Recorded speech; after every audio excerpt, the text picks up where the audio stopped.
Hello there and welcome to The Ring, Euronews's debating show broadcasting here from the European Parliament in Brussels. Once a week, elected members of the European Parliament go head-to-head on some of the major issues facing the European Union today. This week we hone in on Ukraine, as this week marks 4 years since Russia's full-scale illegal invasion of Ukraine. With peace talks having reached stalemate, another question looms here in the corridors of the European Parliament. Should Ukraine be given fast-track membership into the European Union? Luis Albertos and Amaya Veryga report. 4 years after Russia launched its full-scale invasion of Ukraine, enlargement has shifted from a distant policy debate to a strategic imperative for the European Union. What was once treated as a slow, technical process is now bound up with questions of war, security, and Europe's geopolitical future. Granting Ukraine candidate status in June 2022 was more than symbolic. It was a signal that the EU sees its borders and its security as intertwined. But turning that promise into membership will require sweeping reforms from Kiev, while the EU must prepare for the financial and institutional impact of absorbing a large war-scarred country. Supporters argue that enlargement bolsters fragile democracies, deters further Russian aggression, and strengthens Europe's global weight. Critics warn of overstretched budgets, strained decision-making, and public backlash in member states already wary of deeper integration. Has enlargement become a measure not just of solidarity with Ukraine, but of the EU's capacity to act strategically in an uncertain world? That is the question that we have for our contenders. Let's meet them. Petras Auštrevičius, a Lithuanian MEP from the Liberal Renew Europe group. A career diplomat, he sits on key committees including Foreign Affairs and Security and Defense at the European Parliament. Since the full-scale Russian invasion of Ukraine, he advocates EU support for Kiev. As a rapporteur of the draft report on the EU enlargement strategy, Auštrevičius stated, "The Russian war of aggression against Ukraine and the ongoing significant geopolitical shifts have prompted a new dynamism in the enlargement process. Enlargement is a geostrategic investment in peace, security, stability and prosperity." Aurelijus Veryga, a Lithuanian MEP from the European Conservatives and Reformist group. He has expressed his backing for continued EU support for Ukraine. While emphasizing the need for merit-based progress and adherence to EU standards, Veryga has participated in parliamentary resolutions reaffirming the EU's steadfast support to Ukraine and recognizing the advancing reforms and fulfilling accession criteria will be key to Ukraine's future integration into the Union. So Petras Auštrevičius and Aurelijus Veryga, welcome to The Ring. Hello, hello. Hello. Look, the idea here is to give our viewers just a taste of what exactly goes on in the European Parliament, what you do when you debate, what you discuss. So let's get started. Petras, should Ukraine join the European Union by 2027? I mean, I would consider it probably as a start of negotiations. How long the negotiations will take, what kind of negotiations we will have, and probably what kind of the initial membership we will offer to Ukraine, it depends. It depends. What about you, sir? Should Ukraine join by 2027? Well, I agree with Petras that the target should be an ambitious one, because if you set a long lasting target like 2030 or 2035, it means that, you know, it lowers our perception how fast we should move. So if we say 2027, most probably technically it will not happen, but it adjusts our attempts to speed up. And why do you think Ukraine should join the European Union? Well, look, I mean, after the full-scale of Russian invasion to Ukraine, and as well as threatening European security, I think we have absolutely different political description of Europe. Ukraine is a part of Europe. To my understanding, Russia never been and is not a part of Europe. So that's why, I mean, Ukraine rejoins its family. And what benefits would Ukrainian membership bring to the European Union? Well, first of all, if we would look to today's perspective, first of all, I believe it's safety, because EU actually now Ukraine fights for the EU safety in a way that that Russia was always threatening at least the Baltic countries, but also other EU member states like Finland or Poland. So Ukraine joining EU, first of all, would mean the security, because now Ukraine, I would say, is the most advanced country in fighting Russia's aggression. They do have experience, so this is the security and safety issue. And then it's a huge economy. It's a huge possibility for the EU itself, with the new possibilities to expand, the economical growth for the EU itself. So and do all your colleagues in the ECR, the Conservatives, support your view here? I believe most of them, yes, because, everybody would like to see Europe safe. ECR was always on this issue very consistent, supporting Ukraine, fighting Russia's aggression. So I believe, yes. But one thing is defence and security. Another point is, of course, the functioning of the EU institutions, taking in such a huge member. How would even this Parliament function then? Well, probably EU must change as well. Look, we are not a law firm. Oh. We are not. Although, acquis communautaire is fundamentally important for the European Union. We stand, on the rule of law, on principles of law and so on and so forth. But world is changing. So we become more geopolitical. So we need, to increase, EU needs bigger power, bigger geopolitical power.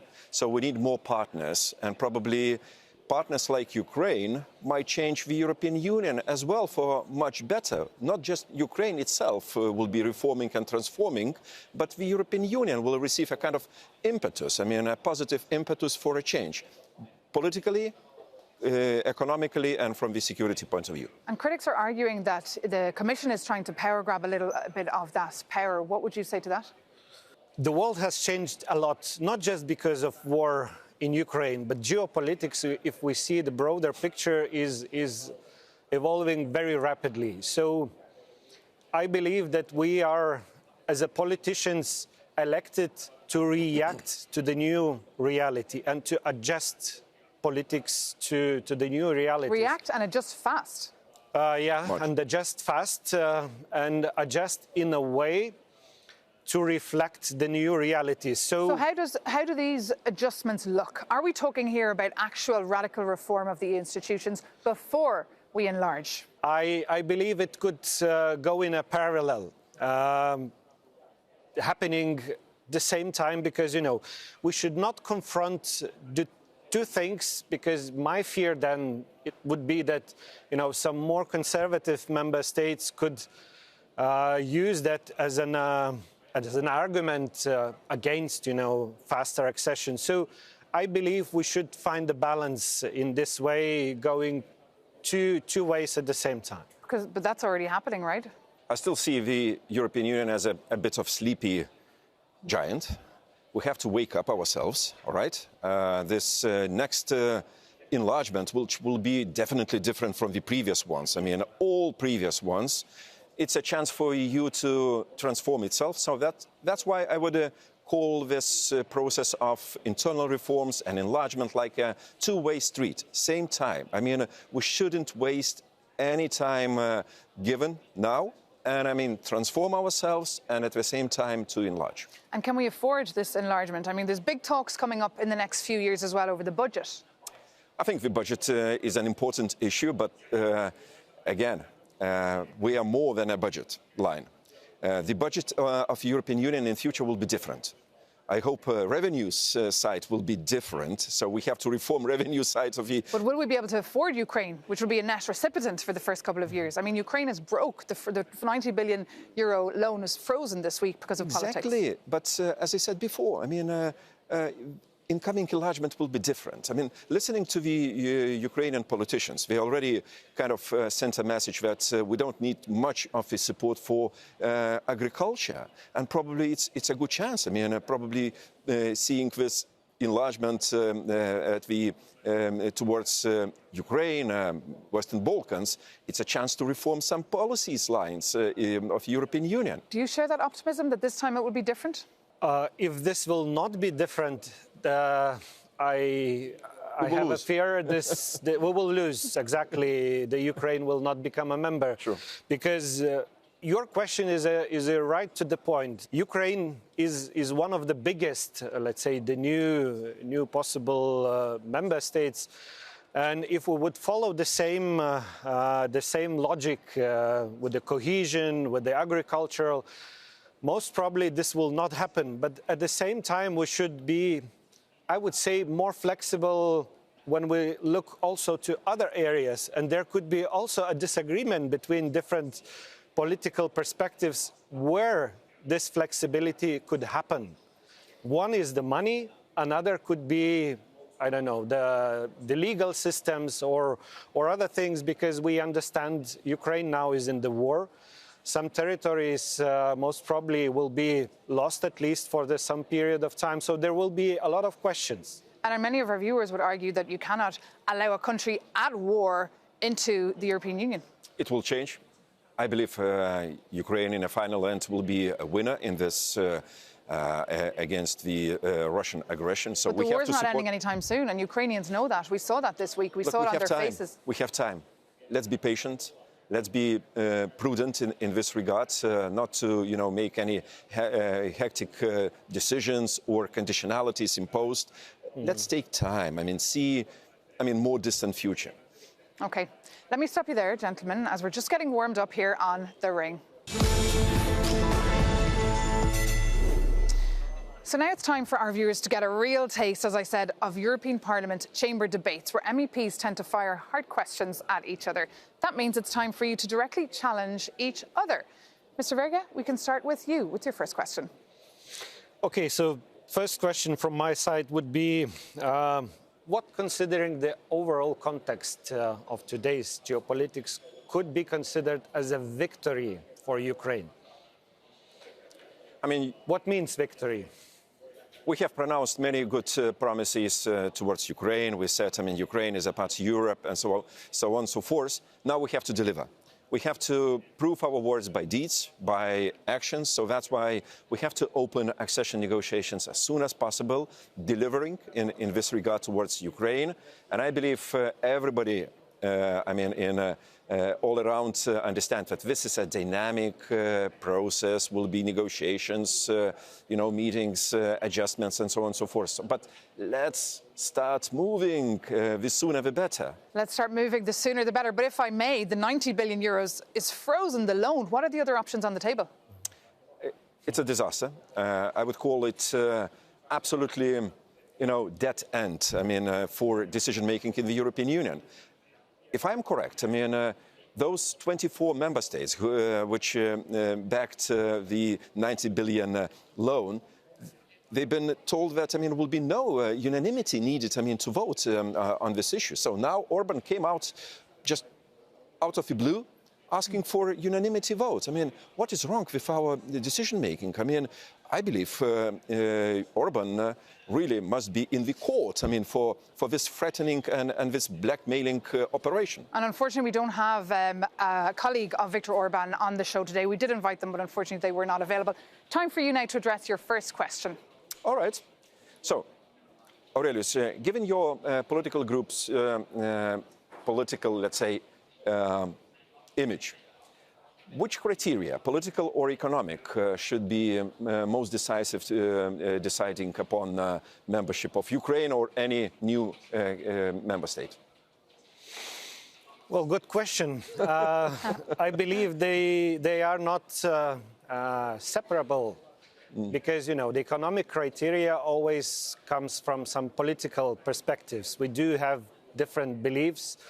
The conservative, more liberal, more social beliefs, even on economic criteria. So I believe this should be a mixture. And from my perspective, I think we should have more, let's say, tactical flexibility, understanding the needs of the countries that are reflecting more economic criteria. Poland, most probably, or Hungary. And at the same time, other countries would probably prefer mostly political criteria. So I believe it should be a mixture. All right. Would you agree with that? I would probably start from political criteria as a starting point. I mean, economic criteria, of course. I mean, conversions of new member states will take time. I mean, let's be realistic. Now it's time, Petras Auštrevičius, for your next question for Mr. Veryga. I have a very provocative one. Okay. Good. Aurelijus, would you agree with the kind of different kind of membership? I mean, second category of membership, if to speak about, for example, case of Ukraine? Well, I don't know what that means because, you know, it's devil is always in details. Yes, it is. What that means. But I would definitely agree that, that the process should be adjusted from the previous times to nowadays. And Ukraine is not the only, let's say, candidate to access. So definitely it would be to all of them, probably, yeah. So we have to bear that in mind. But I would agree that we should adjust the processes. It should be different than previous times. I think it means it's like giving Ukraine the key to the house, but not allowing them into every single room. So perhaps being allowed to sit into the summit, but not vote, for example. Is that something you would support? I mean, it's indeed devil in details. I mean, nobody quarrels about this. But to me, it's important, I mean, to have a very clear time definition when this transition period will end up. President Zelensky already, I mean, expressed his harsh criticism about secondary kind of membership. So that's why we have to be sensitive towards this. We have to treat each and every European state as, you know, eligible for full membership. But let's be very clear in criteria when it ends. And it's a symbol, of course. It would be a negative symbol you could be sending there to Ukrainians. You have another question now? I would like to ask more precisely, you, Petras, because you have an experience in negotiations when Lithuania was accessing the EU. How would you see from your perspective where Europe could demonstrate or should demonstrate flexibility regarding the requirements of accession when we speak about the new accessing countries, new candidates? I would be very insistent on democratic criteria. I mean, to start negotiations, there must be some, already pre-fulfilling criteria. I mean, it's clear. I mean, democracy, human rights, I mean, nothing to negotiate about. I mean, once you fulfill, you're ready to start. But then on economic criteria, indeed, I mean, it's very fluid process. There are good and bad examples in this regard what comes to the European history. But, we have to impose probably this kind of approach of gradual, differentiated integration.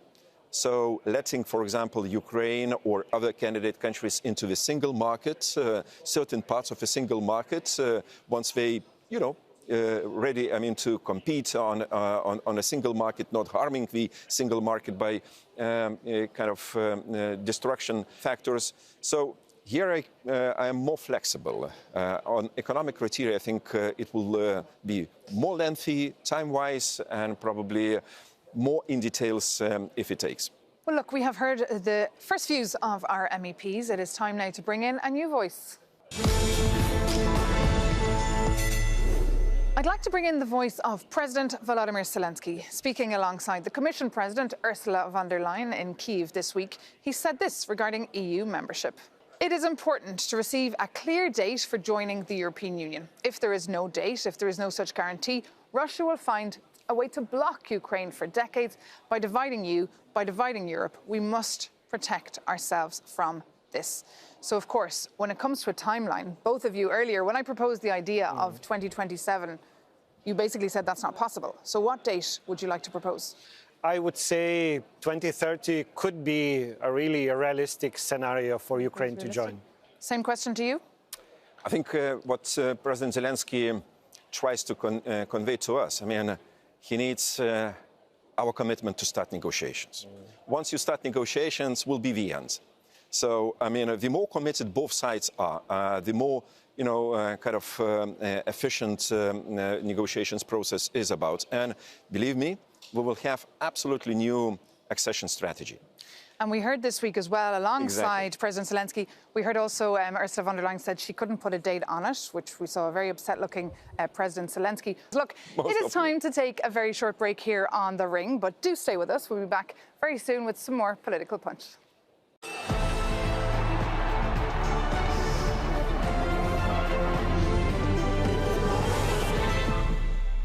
Welcome back to The Ring, Euronews's weekly show, broadcasting here from the European Parliament in Brussels. I'm joined by the MEPs Petras Auštrevičius and Aurelijus Veryga, and the idea here is to bring European Parliament debates to your very sofa. This week, our guest MEPs are sharing their views on whether or not Ukraine should be fast-tracked into the European Union. And as always, we love bringing in your views, so we had a look at some of the data that suggests actually 52% of EU citizens expressed their support for Ukraine's accession, providing, of course, the country meets all the membership conditions. 41% oppose Ukraine, and Ukraine is most favoured candidate for EU membership in as many as 14 member states. So this is interesting there. The majority are in favour, but it's still quite tight. How do your voters back home feel about this, Mr. Veryga? Well, I would guess we don't see the data on each and every member state, but I would guess this could be very much the same like the percentage of investment to defense according to the distance to Moscow. So I believe that, you know, the eastern part of the Europe that had an experience with the Russian aggression or even occupation, they would really support Ukraine's accession to EU, but I'm just guessing, so I don't know. What about you? How would your voters feel about this? Well, I take the present public opinion in the European Union towards Ukraine much led by those pictures, see about Ukraine. Destruction, war, grim pictures, sad faces, and so on and so forth. The public opinion, population of Europe must be well explained about cons and pros of each and every candidate country. And it should be it should be business of politicians, not just, President Zelensky, crying for his country and advancing Ukraine towards the European Union. So that's why, if we explain all arguments about Ukraine, it's the largest country, lots of mineral resources, we need it. Our economies are looking for this around. So, population. Ukrainians are very much, motivated and qualified labor force. So they're innovative. We see it in times of war as well. And finally, look, I think this kind of convergence of probably less developed economy to more developed economy, it creates a kind of very positive push for overall European economy. So that's why I think Europeans should be given figures, good arguments, and it will take time, I'm sure. Because Europeans are clearly still very worried about the cost of living crisis, and they're worried that they might get poorer as other countries join the bloc and then gradually get richer. Well, it didn't happen previously when Europe enlarged in a previous enlargement, so it will not happen also this time. So I agree that we have to explain people to have more explanations. But you're not very good at explaining. The EU has a major communication problem. Yes. Let's be honest. Yes, we do have a problem, and I believe those only 52% is a clear example or illustration that we still need more explanation about Ukraine. But often the perception now for our viewers, they're looking at Brussels, the constant summits and squabbles and disagreements and spats. This week is a perfect example with Hungary and Slovakia blocking the 20th sanctions package against Moscow, and of course the 90 billion fund being frozen, the loan being frozen by Hungary. How could an EU function, a big EU with more than 30 member states, how could the Council actually function and have an actual union that speaks with one voice?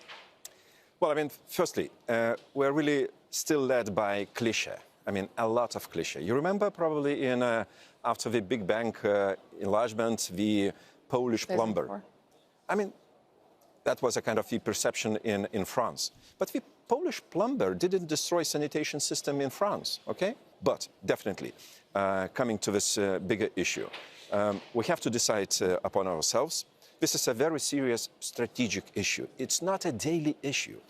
Next enlargement, we're speaking about 10 countries and more, they will decide Europe's future. And we should ask not probably the generation now in power, but young generation.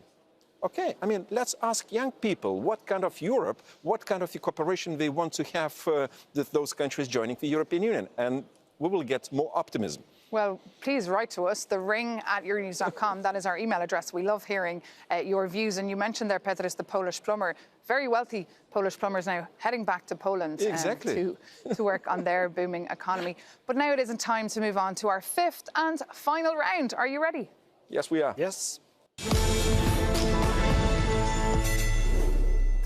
So now it's time for something different. I'm going to ask my guest MEPs a set of questions, and you've only got two options here. Yes or no. Is that doable? That's most complicated question. I think you're going to struggle. I think you're going to struggle, but let's try. Let's try. Is the EU too large to function today, yes or no? No. No. Should Ukraine be fast-tracked into the European Union, yes or no? Yes. Yes. Should Ukraine join the EU before 2030? Yes. I would like to see, yes. Is the EU ready for another big bang enlargement, yes or no? Tricky question. Factually, not, but politically, I would say yes. Not yet. It will take time. Should agriculture subsidies be reduced in current member states to accommodate Ukraine? Oh, that's a good question. I mean, common agriculture policy will be different. And I hope this new accession will accelerate this process. Mr. Veryga? For the moment, I would say no. And should enlargement decisions require unanimous approval from all member states? As a final decision, yes. In between, no. Yes. And is enlargement today more about security than values, do you think, Petras?